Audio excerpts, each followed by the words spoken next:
Hi everyone, I just wanted to explain really quickly about what I'm doing with formatting for my resources now. So first of all, a word about PowerPoint versus Word.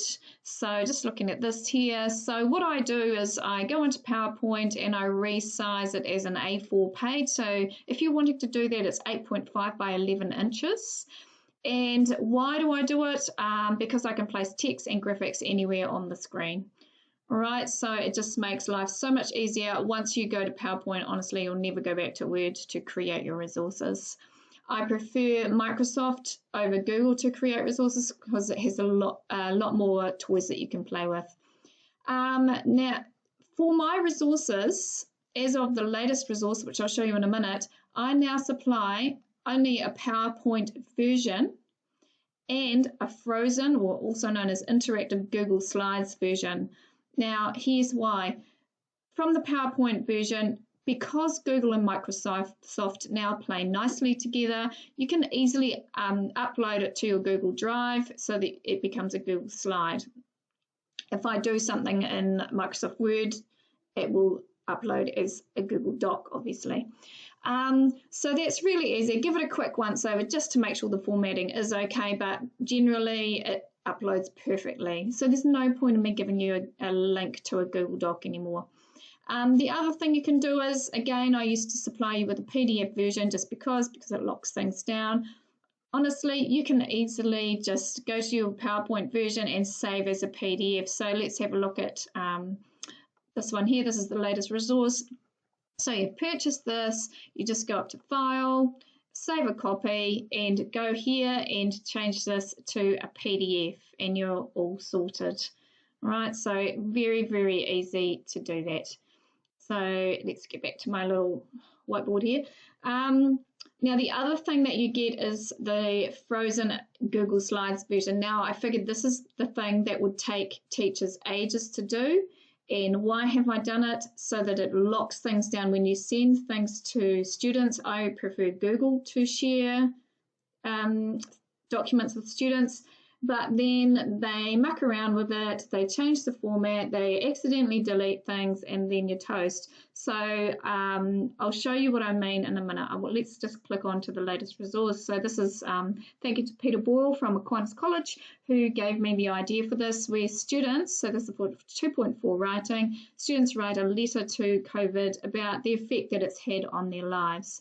So as you can see down the bottom here, there is a link to a teacher's link to the frozen Google Slides version, also known as interactive if you like. Remember, please make a copy and save it to your own drive like now, as soon as you get the resource. It would be good. That way it's yours. So here we go, teacher's link. So I just click on that, control click, so it turns it to a hand, click. All Microsoft things you have to do control click to get on to a hyperlink. And here it is here, you can see 2.5 writing, Dear COVID, frozen pages. So you'll just go up to File and make a copy. Where's make a copy? There we go, make a copy, entire presentation, and then it's yours. Should I ever muck up and delete it from my drive, you won't have to worry, because this is a view-only version, of course, so you can't do anything with it. So once you make it your own, you can do what you like. So as you can see here, the pages are frozen. I can't do anything with those. Whoops. Okay, so you've shared this with your students. It's all secure. They can't muck around with it, accidentally delete anything. It's all good to go. So what do? How do they type into it? So all they do is they go up here, grab a text box, put it in here, and then type in their name. So, and there it is.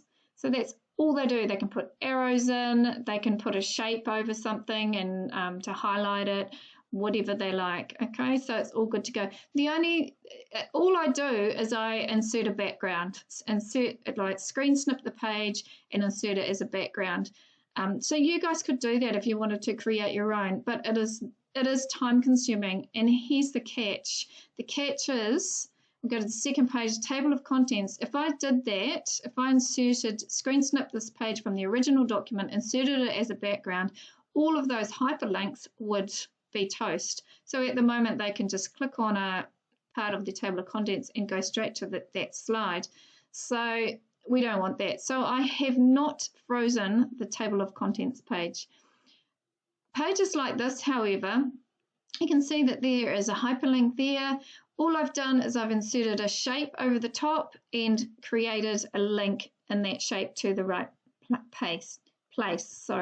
So here they just click on that, and this takes you actually to a spreadsheet that helps them to plan their ideas. So they just click on that, and here it is, 2.4 and idea development, and it says there for the students as well, make a copy, and then it shows them that they just click on these things here, and it helps them to plan and develop their ideas. And also this one's a planning sheet.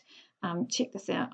They'll have a giggle over there, or they'll think it's really rubbish, but this is that song. You know, they can click on that and go to that video. Bit of fun there. All right, so that's what they can do with their Google Docs. Go back to the Google Docs. So as I say, they can go through, and any hyperlinks, these are still, you know, I've sort of done a workaround so that they can go to those pages, but otherwise everything is frozen, so you don't have to worry. So remember, get them to just pop in a text box into the gap, boom, done. So that is accessible from here. So I think you've got everything covered now. You've got a PowerPoint, so a Microsoft version. You can upload that to Google to get a complete Google version. So obviously both those entirely editable for you. You've got the ability to create a PDF, really easy, and I've done all the hard yards for you to create the frozen or interactive version as well. So all bases covered.